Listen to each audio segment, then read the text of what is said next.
अस्सलामु अलैकुम वरहमतुल्लाहि वबरकातुहू बिस्मिल्लाहिर्रहमानिर्रहीम अल्हम्दुलिल्लाहि रब्बिल आलमीन वस्सलातु वस्सलामु अला सय्यिदिल अंबियाइ वल मुरसलीन व अला आलिहि व सहबिहि अजमईन अम्मा बाद। ये जो मुख्तसर वीडियो तकरीबन 35-40 मिनट की आज अपलोड की जा रही है, ये दरअसल एक ट्विटर स्पेस की रिकॉर्डिंग है। कुछ दिन पहले हुआ ये था कि एक साहब हैं जिनका नाम है भूपेंद्र यादव, जिनको मैं कई साल से जानता हूं और उनकी इस्लामोफोब जो हरकतें हैं उनसे भी मैं वाकिफ हूँ। यानी एक अच्छे खासे इस्लामोफोब हैं। लेकिन बहरहाल ये कि तकरीबन एक साल पहले उन्होंने मुझसे ये कहा कि मैं उनके चैनल पर आऊं ट्विटर स्पेस पर और इस्लाम से मुताल्लिक जो सवालात हैं उनके जवाब दूं। बहुत सी मरतबा मैंने चाहा कि, लेकिन टाइम की वजह से मैं उनके चैनल पर न जा सका।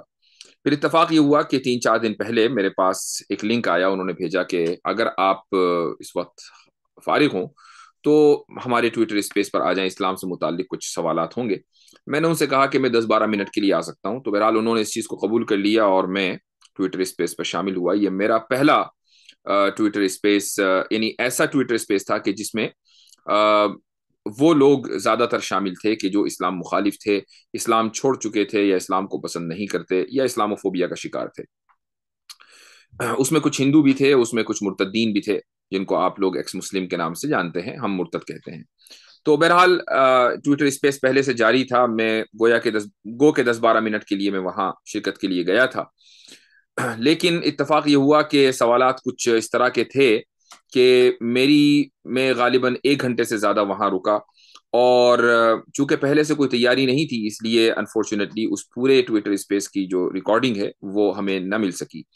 इत्तेफाक ये था कि हमारे एक साथी मुफ्ती अब्दुल्ला मिनहाज साहब उस वक्त ट्विटर पे मौजूद थे। उन्होंने देखा कि मैं ट्विटर स्पेस पर मौजूद हूं, तो उन्होंने जितनी गुफ्तगू मेरी सुनी उसको रिकॉर्ड कर लिया और वो रिकॉर्डिंग मुझ तक पहुंची है। आपसे मैं दरख्वास्त करूंगा जो भी मेरी वीडियो सुन रहे हैं कि अगर इसके अलावा उनके पास कोई रिकॉर्डिंग मौजूद हो तो मुझ तक पहुंचाएं। आगे मैं इंशाल्लाह उसकी जो ऑडियो है वो मैं आप हजरात के सामने पेश करूंगा और आप उसको सुन सकते हैं। लेकिन ये जो वीडियो मैं बना रहा हूं ये इसलिए बना रहा हूं ताकि जो आगे गुफ्तगू हो रही है आप उसके पस मंजर को और उसके कॉन्टेक्स्ट को समझ सकें। हुआ ये था कि भूपेंद्र यादव की इस ट्विटर स्पेस में मुझसे बहुत से लोगों ने बहुत सारे सवालात किए। उसमें से एक सवाल था मुर्तद की सजा।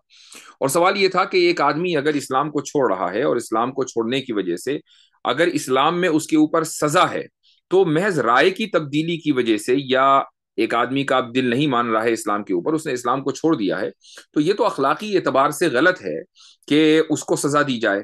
तो अब यहाँ सवाल मोरालिटी का था और कानूनी एतबार से भी उन्होंने इसको गलत करार दिया कि जिस तरीके से एक डेमोक्रेसी में आपकी राय बदल जाती है तो महज इसलिए कि आपकी राय बदल गई आप पर सजा लागू नहीं होती, इसी तरीके से एक इस्लामी निज़ाम के अंदर भी कोई सजा लागू नहीं होनी चाहिए। तो चूंकि ये सवाल मोरालिटी का था, तो मैंने जो वेस्टर्न स्टैंडर्ड है या एक सेक्युलर लिबरल स्टैंडर्ड है मोरालिटी का, और वो उसको कहते हैं हम द हार्म प्रिंसिपल। हार्मफुल बुरी है और बेनिफिशियल अच्छी है। तो हमने दरअसल इस उसूल को टारगेट किया। आप देखेंगे कि जो गुफ्तगू चल रही है वो इस उसूल के ताल्लुक से चल रही है। और मैंने ये चीज साबित की कि जो वेस्टर्न लिबरलिज्म है उसका ये उसूल यानी द हार्म प्रिंसिपल, ये इनकंसिस्टेंसी का शिकार है। इसमें बहुत ज्यादा इनकंसिस्टेंसी पाई जाती है। इसलिए इस उसूल की बुनियाद पर अखलाकियात या मोरालिटी को सेट नहीं किया जा सकता। तो मैं चाहूंगा कि आप इस गुफ्तगू को जितनी भी है इसको सुने, इस कॉन्टेक्स्ट को समझने के बाद। अलबत्ता एक गुजारिश ये है कि इस गुफ्तगू में कुछ मिसालें ऐसी आई हैं कि जिनको फैमिली के साथ नहीं सुना जा सकता, और इसी तरीके से बच्चों से जरा सा बचा कर रखें इन मिसालों को। तो बेहतर यह है कि आप हेडफोन लगा कर सुने। कुछ मिसालें ऐसी हैं और बाज मरतबा न चाहते हुए भी इस तरह की मिसालें देनी पड़ती हैं, क्योंकि जो लोग बेहयाई में यकीन रखते हैं और जिनके नज़दीक सेक्सुअल प्लेजर ही सब कुछ है, जिनसी तस्कीन ही सब कुछ है, तो फिर उनकी अखलाकियात को बाज मरतबा उसी सतह के ऊपर जाकर चैलेंज करना पड़ता है। तो मैं चाहूंगा कि आप इस गुफ्तगू को सुने और खुद फैसला करें कि इस्लामोफोबिया का जो शिकार हैं वो किस तरीके के सवालात, ऊट पटांग एतराज़ात इस्लाम के और मुसलमानों के खिलाफ करते हैं। प्रिंसिपल है जो इस वक्त सारी दुनिया के अंदर कानून की बुनियाद है, खुसूसन सेक्युलरिज्म में, लिबरलिज्म में। ये द हार्म प्रिंसिपल एक खालिस इलॉजिकल और इरेशनल प्रिंसिपल है। अच्छा, उसकी वजह यह है कि आप सिर्फ उस चीज को नुकसानदा नहीं बुरा नहीं समझते कि जो नुकसानदेह हो किसी दूसरे के लिए या आपके लिए, बल्कि बहुत सी चीजें जिनमें कोई नुकसान नहीं होता उसको भी आप बुरा समझते हैं। उसकी एक मिसाल देता हूं मैं आपको। मिसाल यह है कि एक आदमी है, वो किसी की लाश उसने देखी किसी औरत की और उसके साथ सेक्स कर लिया। तो उसमें जिस औरत की लाश के साथ सेक्स हुआ है उसको तो कोई नुकसान नहीं हुआ, वो तो मर चुकी। अब क्या यह चीज बुरी है या सही है? अगर आप दहान प्रिंसिपल लेंगे, एक लिबरल का व्यू जो है वो कहेगा बिल्कुल ठीक है, इसमें क्या प्रॉब्लम है, किसी का नुकसान ही नहीं हुआ।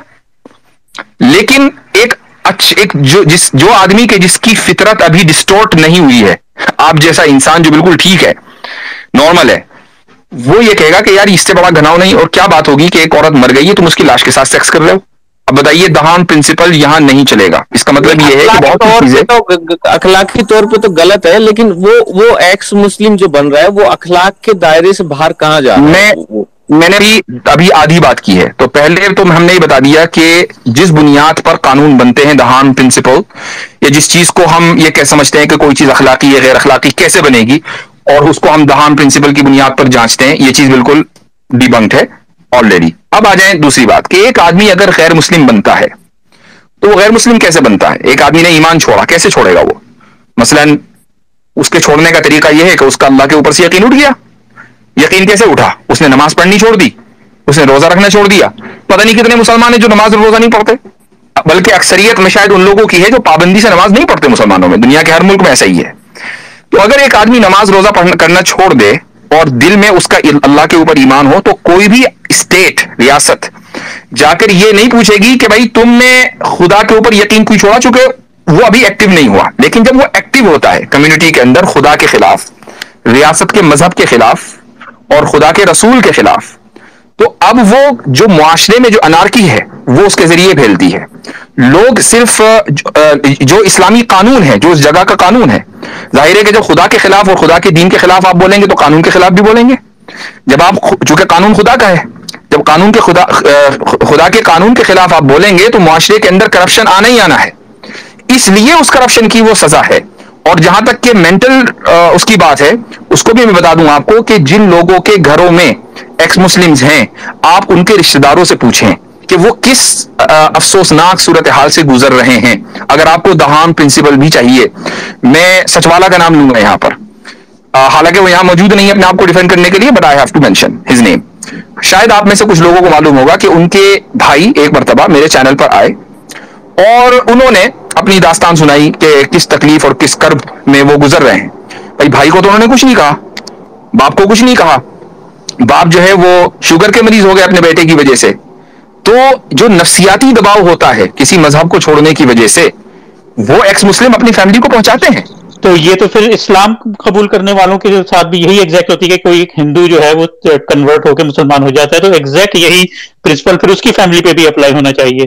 फिर उसको भी इस्लाम कबूल करते ही सजा दे देनी चाहिए कत्ल की, तो जैसे जो आप जो जिस तरीके पे लेके जा रहे हैं, जिस प्रिंसिपल पे आप खड़ा होने की कोशिश बिल्कुल सही, बिल्कुल सही। आपका ऑब्जेक्शन आ गया है। अगर हम ये समझ रहे होते कि दुनिया के सारे मजाहिब बराबर हैं तो ठीक है, लेकिन हम तो मानते ही चलते हैं कि हक एक है। अब हम जो माइनर जो नुकसान है उसकी हम परवाह नहीं करेंगे, जो मेजर नुकसान है उसकी परवाह करेंगे। एक आदमी अगर हक पे आ रहा है, मान लीजिए अगर वो हक पे ना आता तो उसका मेजर नुकसान होता। जब दो नुकसान हो तो माइनर को इग्नोर किया जाएगा, मेजर को कंसिडर किया जाएगा, इसलिए सजा नहीं होगी। आपका जवाब आ गया। मैं बात देर से वेट कर रहा हूँ, 2 मिनट रुके।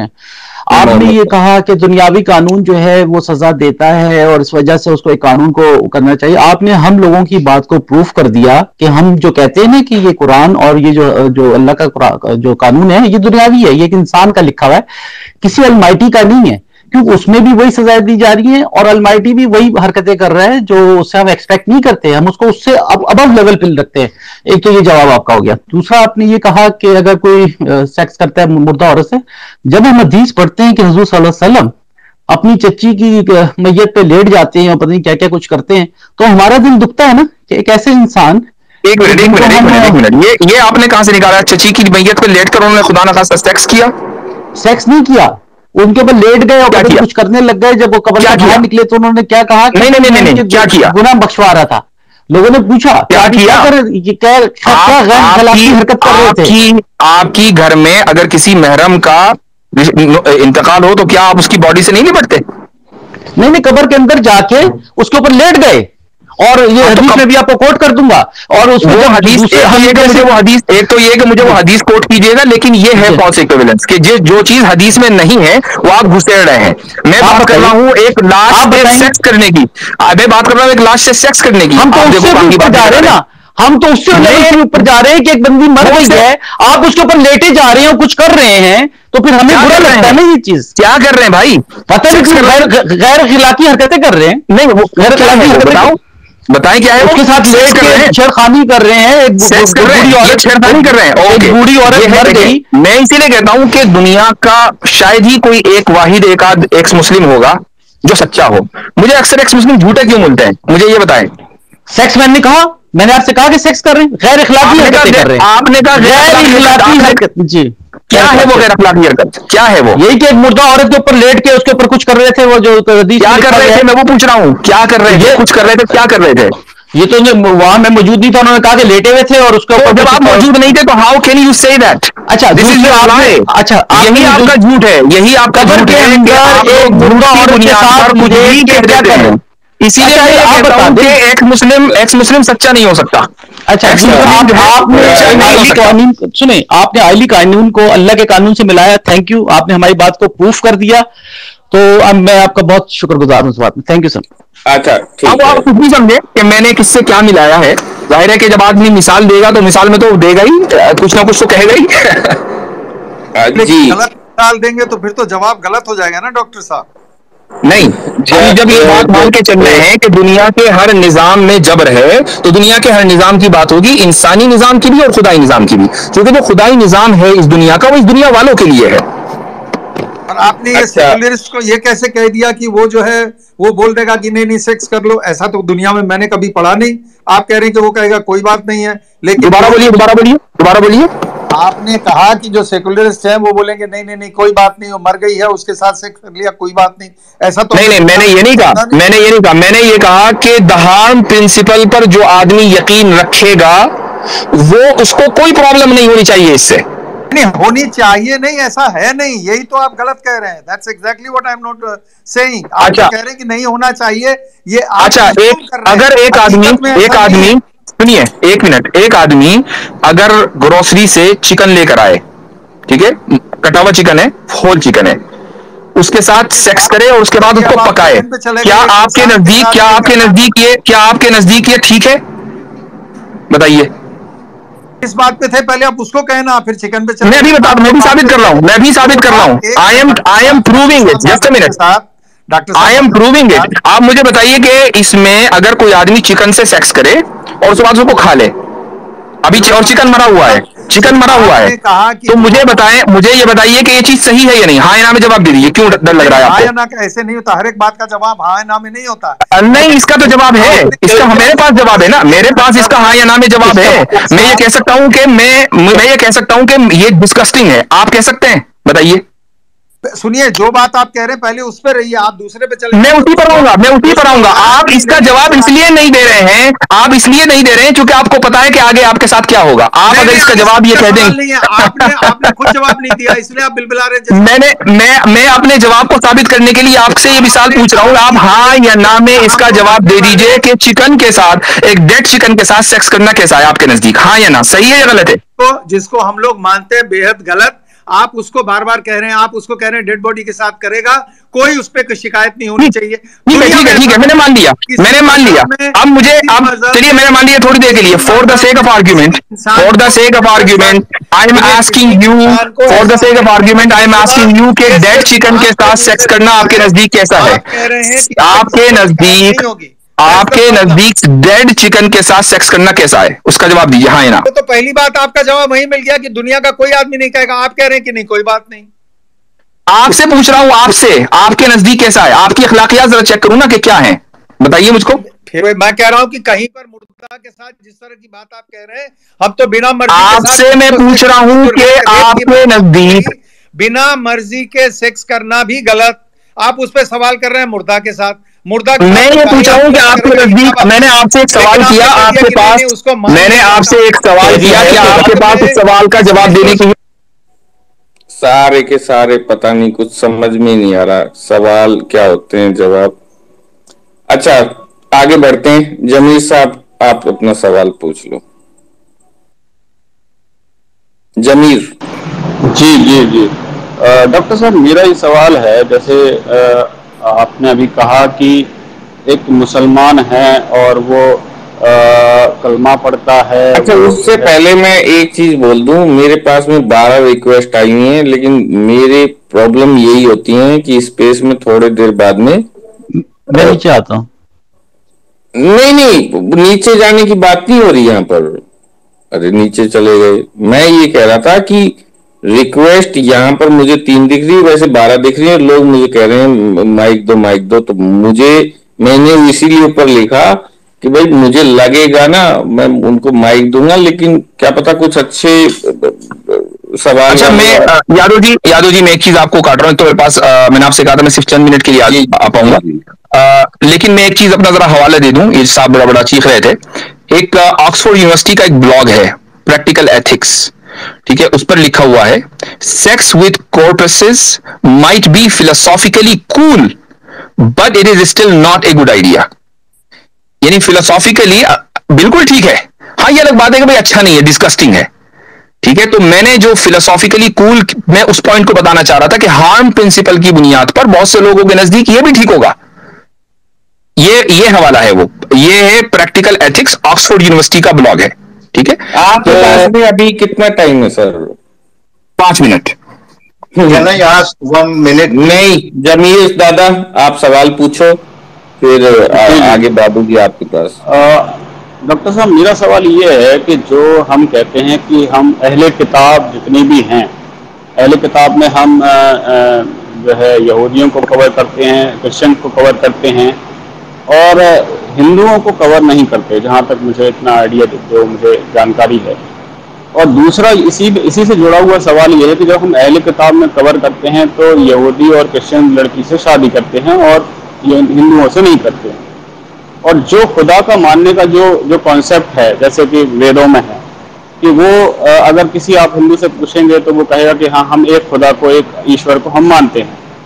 तो मुसलमान होने के लिए एक तो ये हो गया कि वो एक खुदा को मानता है, दूसरा ये है कि उसका जो मकसद है पैगंबर मोहम्मद सल्लल्लाहु अलैहि वसल्लम को मानने का, अगर कोई ये कहता है कि मैं श्री राम के बताए हुए रास्ते पे चल के बैठ के पानी पीता हूँ और यही मैसेज पैगंबर मोहम्मद साहब ने दिया, तो इस मैसेज से उसको क्या आप जो है मानेंगे कि वो जो है सही रास्ते पे है, या फिर उसको ये कंपलसरी होगा कि वो कलमा ही पड़ेगा तब मुसलमान? थोड़ा लंबा सवाल हो गया आपका, मैं पहले सवाल का जवाब दे दूं, दूसरा दोबारा कर लीजिएगा, जो जहन में नहीं रहता है। तो आपने जो फरमाया है वो ये कि हम सिर्फ अहले किताब में यहूद को और क्रिश्चियंस को शामिल करते हैं और हिंदुओं को शामिल नहीं करते हैं। तो क्या ये, यानी किस लिए आपने पूछा? कि क्योंकि उनके पास भी किताब है इसलिए?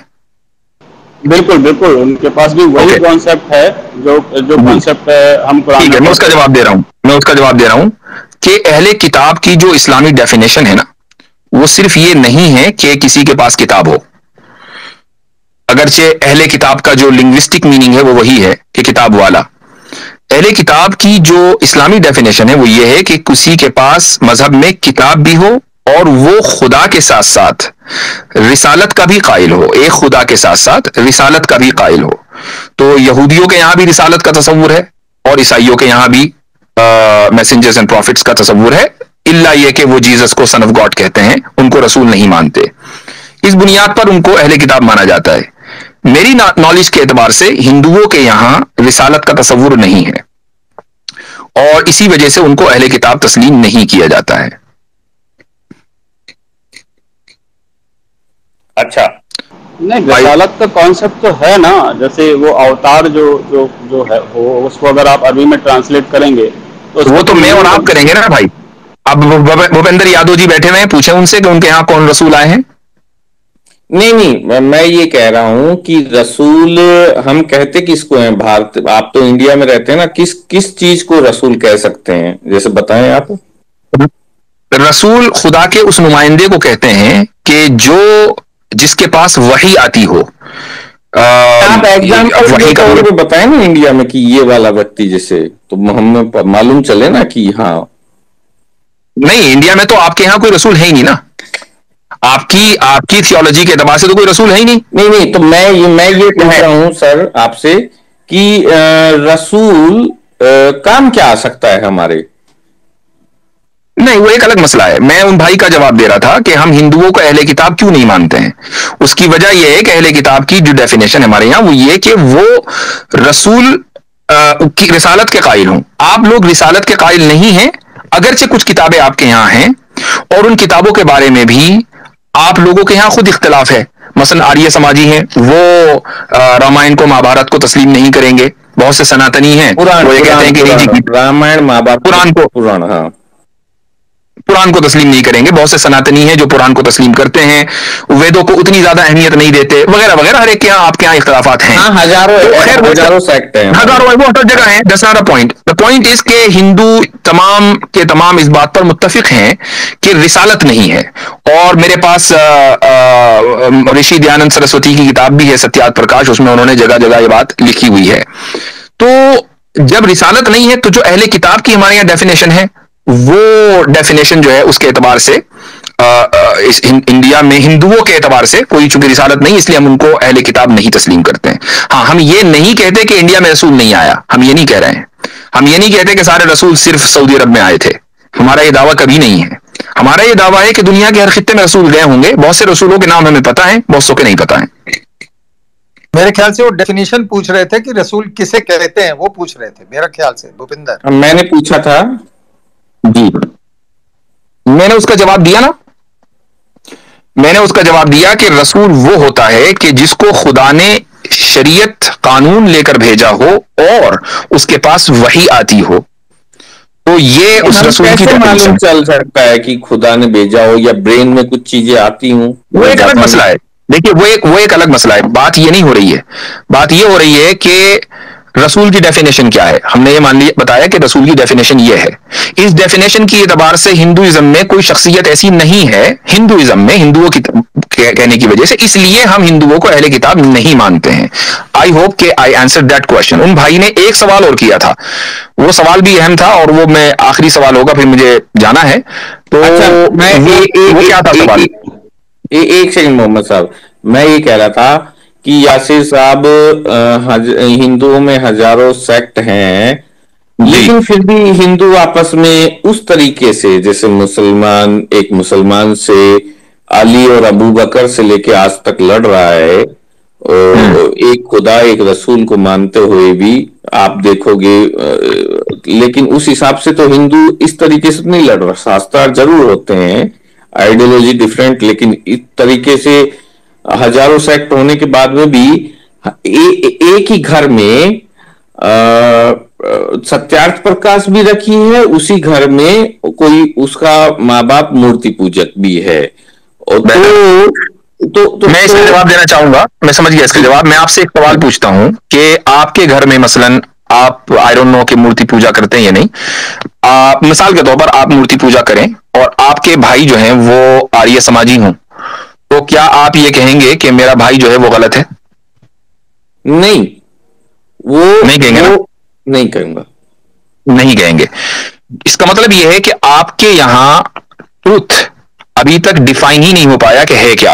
वो आपके पास भी हो सकता है, सामने वाले के पास भी हो सकता है, तीसरे बंदे के पास भी हो सकता है। हालांकि दो अलग अलग चीजें हैं। आर्य समाज मूर्ति पूजा के खिलाफ है, आप मूर्ति पूजा के हक में हैं। जमीन आसमान का फर्क है, लेकिन आप उसको गलत नहीं कह रहे क्योंकि आपको यह नहीं पता कि आप सही हैं। जहां इख्तिलाफ होता है और इतनी शिद्दत के साथ इख्तिलाफ होता है, वहां ये इस बात पर इत्तेफाक होता है कि ट्रुथ एक है। ट्रुथ दो नहीं है, ट्रुथ एक है। और फैक्ट भी है कि दुनिया में ट्रुथ एक है। तो जब जहां पर इस बात पर इत्तेफाक होगा कि ट्रुथ एक है, इख्तिलाफ इस बात पर होगा कि मेरे पास है कि तेरे पास है, अब बात मर्तबा झगड़ा आगे निकल जाता है। उस झगड़े को सुन लीजिए, उस झगड़े को हम अच्छा नहीं समझते, उस झगड़े को हम इंडोर्स नहीं करते, इस्लाम के खिलाफ है। सर मैं कह रहा हूं कि जैसे जुडाइज्म में एक प्रॉफिट, जैसे ईसा उनका एक सेक्ट, और जैसा ये प्रॉफिट मोहम्मद का एक सेक्ट, ये तीन सेक्ट में आदमी एक परिवार में नहीं रह सकता, लेकिन मैं वही बता रहा हूं कि हमारे यहाँ 3 सेक्ट हो जाए एक। हाँ, वो मैंने उसी का जवाब दिया कि आपके यहाँ ट्रूथ डिफाइंड ही नहीं है, ना आइडेंटिफाइड है ना डिफाइंड, किसी को पता ही नहीं कि ट्रूथ है क्या, इसलिए सब अच्छे। अब मैं आपको ईसाइयत की मिसाल दे देता हूं। सिर्फ इस्लामी का मसला नहीं है कि प्रोटेस्टेंट और कैथोलिक में जितनी जंगें हुई हैं और जितने मरे हैं यूरोप में, उसकी वजह यह कि उनके यहाँ भी ट्रूथ डिफाइंड है। इख्तलाफ इस पे था, झगड़ा इस पर था कि प्रोटेस्टेंट्स हैं या कैथोलिक हैं। मैं ये कह रहा हूं इस्लाम में कहां ट्रूथ दे दिया? वो आप उसको तस्लीम ना करें इसलिए कि आपके पास जो किताबें हैं आप उसी पर अमल नहीं करते। मैं ये कह रहा हूं सर, मैं ये कह रहा हूं जी, बहुत सी चीजें ऐसी हुई हैं कि उनका अभी ट्रूथ मालूम चल रहा है कि जैसे एक्स मुस्लिम बन रहे हैं, तो इनको ट्रूथ लग रहा है कोई चीज की बिग बैंग थ्योरी हुई थी, ऐसा कोई क्रिएटर नहीं है जिसने ये यूनिवर्स क्रिएट की हुई, तो ये भी एक ट्रूथ है। ये डिल्यूजन नहीं हो सकता। ठीक है, तो फिर वो तो उज्जवल ने भी एक आपसे सवाल पूछ लिया था कि क्रिएटर को किसने क्रिएट किया, फिर आपने वो कंप्यूटर वाला बता दिया था। तो बात यही है कि कंप्यूटर बनाने वाला आपने जो सवाल किया कि वो ट्रूथ है, मैं पूछ रहा हूं वो डिल्यूजन नहीं हो सकता। डिल्यूजन तो कुछ भी हो सकता है, आपकी बात भी हो सकता है, बिल्कुल मैं उससे इनकार नहीं कर रहा हूं। मैं कह रहा हूं वो डिल्यूजन हो सकता है कि नहीं हो सकता? हो सकता है, हो सकता है, ठीक है, बिल्कुल हो सकता है। तो फिर आप ये ना कहें, फिर आप कैटेगोरिकली ये ना कहें कि एक्स मुस्लिम अब उनको कुछ चीजें सर ट्रूथ है। जैसे हम अगर ग्रीटिंग अपनी मदर टंग में कर सकते हैं, जैसे थैंक्स मदर टंग में, यानी कि हम बच्चों के नाम अपनी लैंग्वेज में निकाल सकते हैं, ये तो चीजें ट्रूथ है ना? नहीं समझा, नहीं समझा मैं सवाल। जैसे इस्लाम का मैसेज क्या है सर? इस्लाम का मैसेज ये है कि हमारा खालिक बनाने वाला एक है और मोहम्मद सल्लल्लाहु अलैहि वसल्लम अल्लाह के रसूल हैं जिनके हाथ पर कुरान भेजा, ये मैसेज है। तो ये भी तो डिल्यूशनल है। एक सेकंड अभी सारे के सारे नहीं प्लीज मैं ये कह रहा हूं, एक मानना वो तो चलो हम मान लेंगे, चलो इतना है। मैं हिंदू सोसाइटी से आता हूं, मैंने ये मान लिया कि चलो एक है, वो उसको हम मान लिया। अच्छा, मैं क्यों माना आपने एक है? चलो मान लिया ना, एकम ब्रह्मम द्वितीयम नास्ति, मैंने मान लिया। क्यों माना? चलो हमारी किताबों में लिखा है, किसी ने बोल, आपकी किताब में लिखा है ना? हाँ। आपने किताब में लिखा है इसलिए माना। ये डॉगमा है कि नहीं है? नहीं, अभी देखो डोगमा, योगा तो डोगमा नहीं है ना। अरे आपने अभी एक की बात की है कि हमारी किताब में लिखा हुआ है, डॉगमा है कि नहीं?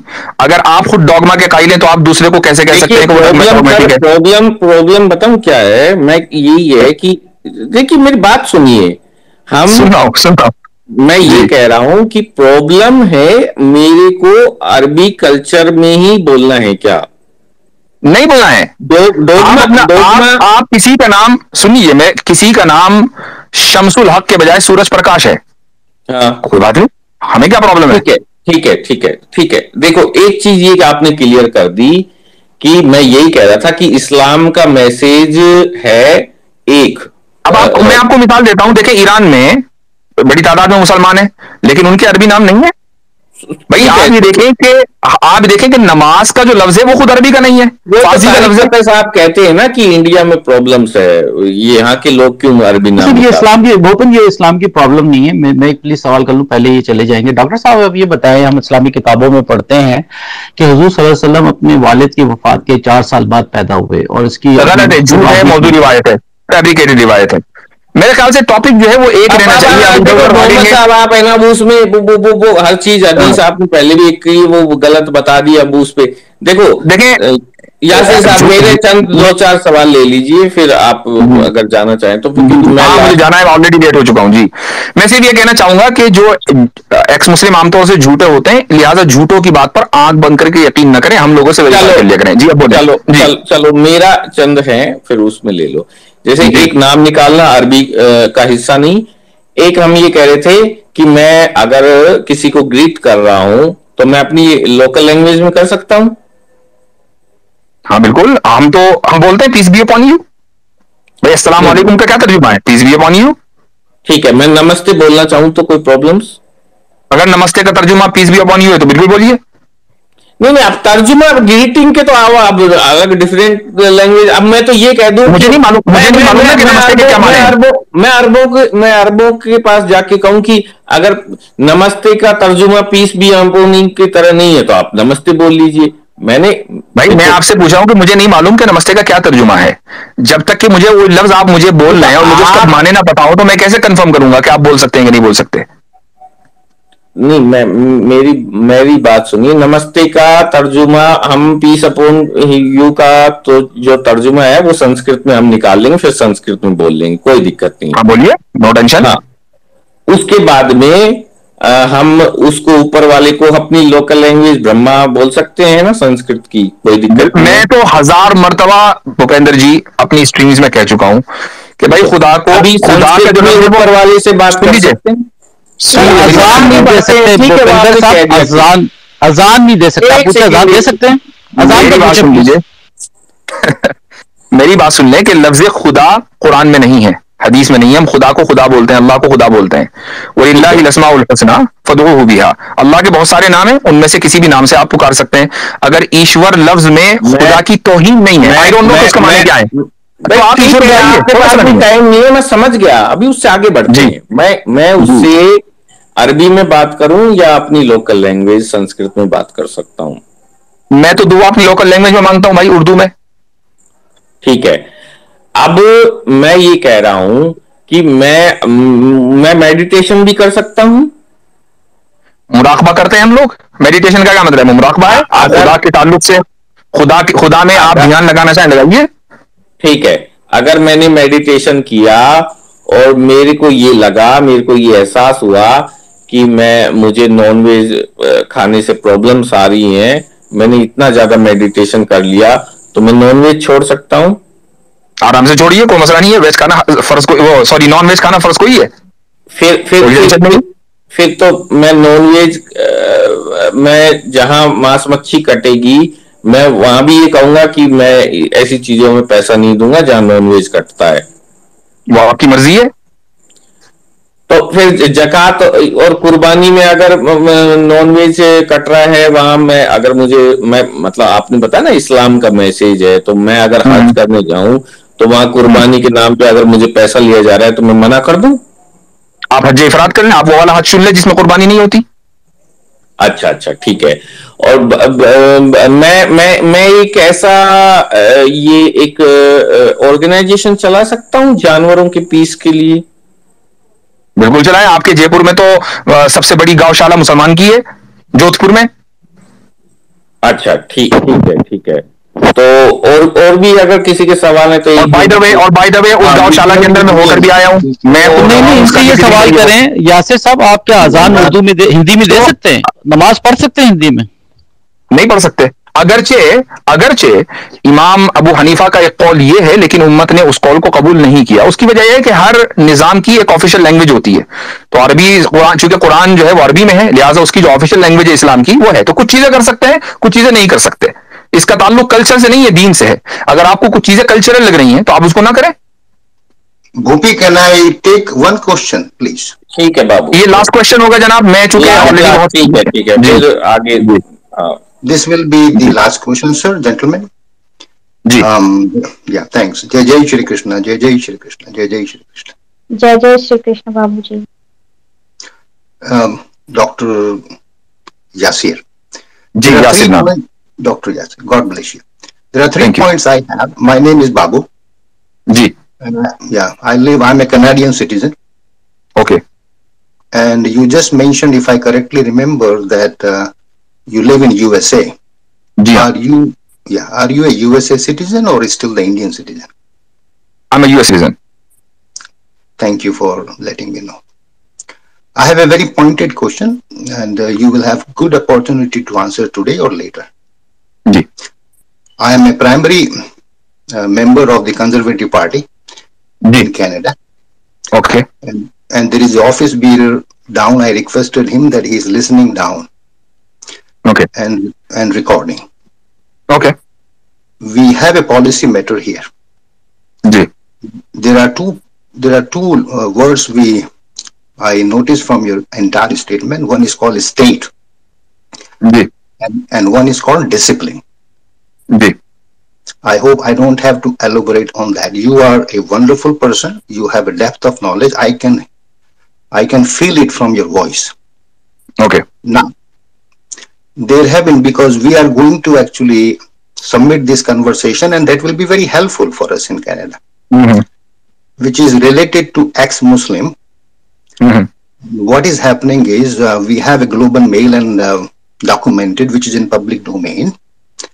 There are 3 honor killings in Canada. Okay. Now, both the girls, many of these girls were adult. The families are from Pakistan. Okay. Now, what happened is these girls were enjoying their freedom of expression, and they were trying to become ex-Muslim. Okay. What exactly happened is the father, he followed the tentatives of, whatever faith he followed. And then, there was mother was not involved. Mother was not even informed. And what happened is that the father took the girls somewhere in the north and dumped the girls in the river. Okay. Now, we have a policy matter here. The person was identified. As per you are a scholar and you are a citizen of USA, so you know what I mean to say. We follow the Canadian laws here. The father was identified. The trial took. He knew that, as per the Canadian laws, whatever jail sentences were carried out. Would you, on this public domain, recommend us, because in Canada there is no Sharia law. Would you, on this public space, recommend this gentleman and the policy matters of conservatives, which we can submit, that there is a scholar on the public space to recommend deportation of the father back to the home country? बिल्कुल. अगर आपके मुल्क का, hello, listen to me. Ji. Do not answer in rush. Okay, no, I don't have to. I'm telling you because let me answer. Let me answer, please allow me. If the Canadian law suggests that if this type of crime takes place within the Canadian territory by an immigrant who happens to be a Canadian citizen, still he can be deported, then definitely go ahead and do it. Sir, you did not understand my question. Oh, अच्छा, sorry. आपने मुझसे ये पूछा ना कि क्या मैं उसके डिपोर्टेशन को रिकमेंड करूंगा या नहीं करूंगा? Calm down. No, I am calm down. I'm just trying to understand the question. Okay, no, I'm very cool guy. Let's repeat again. पूरी कहानी ना सुनाइएगा, पूरी कहानी तो आ गई है. लास्ट का जो पॉइंट है वो बता दीजिए. थोड़ा शॉर्ट में बता दो बाबूजी, है ना? Would you as a scholar in the Muslim, would you recommend to the Canadian government, there is no current laws for deportation? That's what I'm talking about. Would you recommend as a scholar to deport that family back to Pakistan because there is no current laws in place for deportation? Am I clear? Already उसको sentence हो चुकी है. Yes, he is in jail. Okay. तो अगर मैं उस case में जज होता तो मैं भी उसको मैक्सिमम सेंटेंस ही देता. जो भी कैनेडियन लॉ है, अगर मेरे कहने से कैनेडियन लॉ बनता हो तो ठीक है, मैं रिकमेंड कर दूंगा. लेकिन मेरे कहने से तो बनेगा नहीं Canadian law. Can you say that in English? What I'm saying is that if I were the judge in that case, I would give him the maximum sentence according to the law of the state. Including deportation? If it is a law, definitely he should be deported. So that can be a policy matter you recommend as per the knowledge what you acquire. So thank you so kindly. This is very helpful. Islamically, I am telling you that this is considered haram. This is considered haram. What he did, what the father did, it is not acceptable in Islam. And no sane individual, if he has knowledge, would ever allow that, would ever justify it. It is not justified at all. This will be very helpful for our women's and the children's, sir. let me tell you, and we would be basically, providing this recording to our brainstorming session, so that Dr. Yasir on public space has recommended deportation, although it is not in place in the current laws in Canada. Thank you so kindly. ठीक है, ठीक है यासिर साहब, आप अगर जाना चाहें तो आप जा सकते हैं। बहुत बहुत शुक्रिया, इंशाल्लाह फिर कभी आएंगे। He said that leaving Islam is illegal according to Sharia. चलिए जी सर, अब मुझे अच्छा चलो ठीक है, मैं फिर